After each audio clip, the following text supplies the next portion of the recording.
வரையும் போது வட்டத்துல முக்கியமான சில புள்ளிகள் இருக்கு. அதெல்லாம் நமக்கு தெரியும். ஒரு வட்டம் எடுத்தோம்னா அந்த வட்டத்தினை உருவாக்கும் புள்ளி சரியா? இந்த வட்டத்துல இருக்க முக்கியமான விடயங்கள் எல்லாமே சொல்லிட்டு அதற்கு பிறகு வட்டம் வரையறத நம்ம ஸ்டார்ட் பண்ணுவோம். இந்த வட்டத்துல இருக்கிற இந்த முக்கியமான புள்ளி என்ன, வட்டத்தை வரைய பயன்படுத்தும் இந்த புள்ளிய வந்து நம்ம மையம் அப்படின்னு சொல்லுவோம்.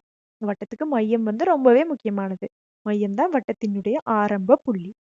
அடுத்தது மையத்திலிருந்து பரிதிக்கு வரையப்படும் நேர்கோடு. மையத்திலிருந்து பரிதிக்கு வரையப்படும் நேர்கோடு ஆரை எனப்படும். ஆரை எனப்படும். இந்த ஆரை ஓகே 2 ஆரைகளின் நீளம் 2 ஆரைகளின் நீளம் வந்து ஒரு விட்டத்திற்கு சமனா இருக்கும். அதாவது பரிதியிலிருந்து மையத்தினூடாக எதிர்பக்க பரிதிக்கு பரிதியிலிருந்து மையத்தினூடாக எதிர்பக்க பரிதிக்கு செல்லும் நேர்கோடு விட்டமாகும். விட்டமாகும். இதற்கு அடுத்து இன்னொரு விடயம் உங்களுக்கு தெரியணும். 2 ஆரைகள் ஓகே 2 ஆரைகள் இருக்கு. இங்க ஒரு ஆரை, இங்க ஒரு ஆரை.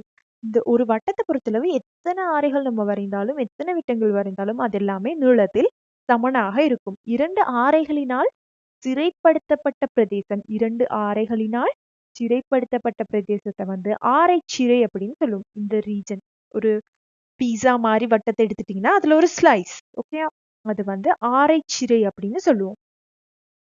ஆரைச்சிறை.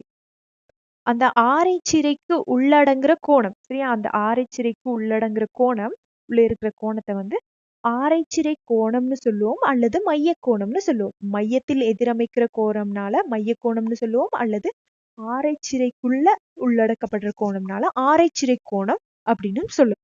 இதற்கு அடுத்தபடியா இன்னொரு விடயம் நமக்கு தெரியணும். இதுல ஸ்டூடெண்ட்ஸ் பெரும்பாலும் குழம்புறாங்க. ஆனா அவ்வளவு கஷ்டமானதில்லை.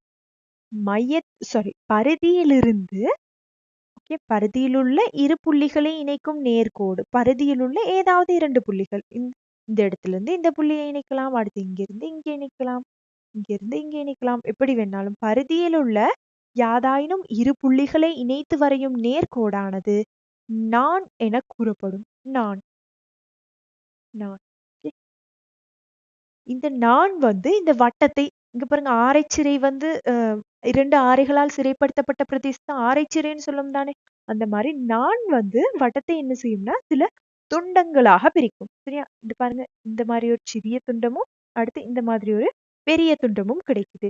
இந்த சிறிய துண்டத்தை வந்து சீரி துண்டம் அப்படின்னு சொல்லுவோம். சீரி துண்டம் பெரிய துண்டத்தை பேரி துண்டம். இது வந்து சீரி துண்டம். இந்த சின்ன இந்த பீஸ சொல்றோம் சரியா? சீரி துண்டம். அதே மாதிரி அதனால் எதிரமைக்கப்படுற பெரிய துண்டம். பெரிய துண்டத்தை வந்து பெரிய துண்டம்னா இந்த ஃபுல் ரீஜனும் வரும் சரியா? இந்த ஃபுல்லுமே வரும். இந்த முழுமையானதை வந்து பேரி துண்டம் அப்படின்னு சொல்றோம். சீரி துண்டத்தில் உள்ள வில்லை வந்து சீரி வில் அப்படின்னு சொல்றோம். சீரி துண்டம்ன்றது நமக்கு என்னன்னு தெரியும் தானே. சீரி துண்டம்ன்றது இந்த பீஸ் சரியா? இந்த பீஸ் ஆஃப் வட்டம் தான் சீரி துண்டம். அந்த மாதிரி பேரி துண்டம்ன்றது இந்த பெரிய பீஸ் ஆஃப் வட்டம். சீரி துண்டம் பேரி துண்டம்.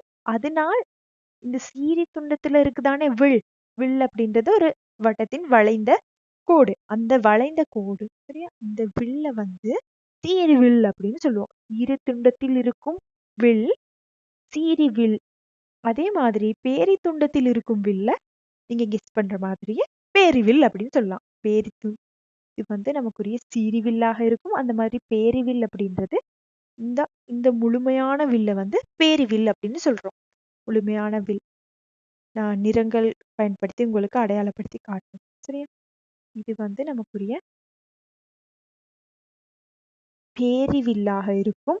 அந்த சிறிய பகுதி சீரி வில்லாக இருக்கும். இந்த பகுதி சீரி வில். அதே மாதிரி அந்த பெரிய வில் வந்து பேரி வில் அப்படின்னு சொல்லுவோம்.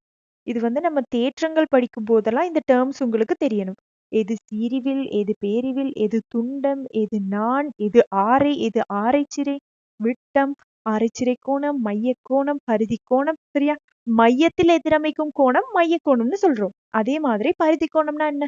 பரிதியில் எதிரமைக்கும் கோணம் தான் பரிதி கோணம்.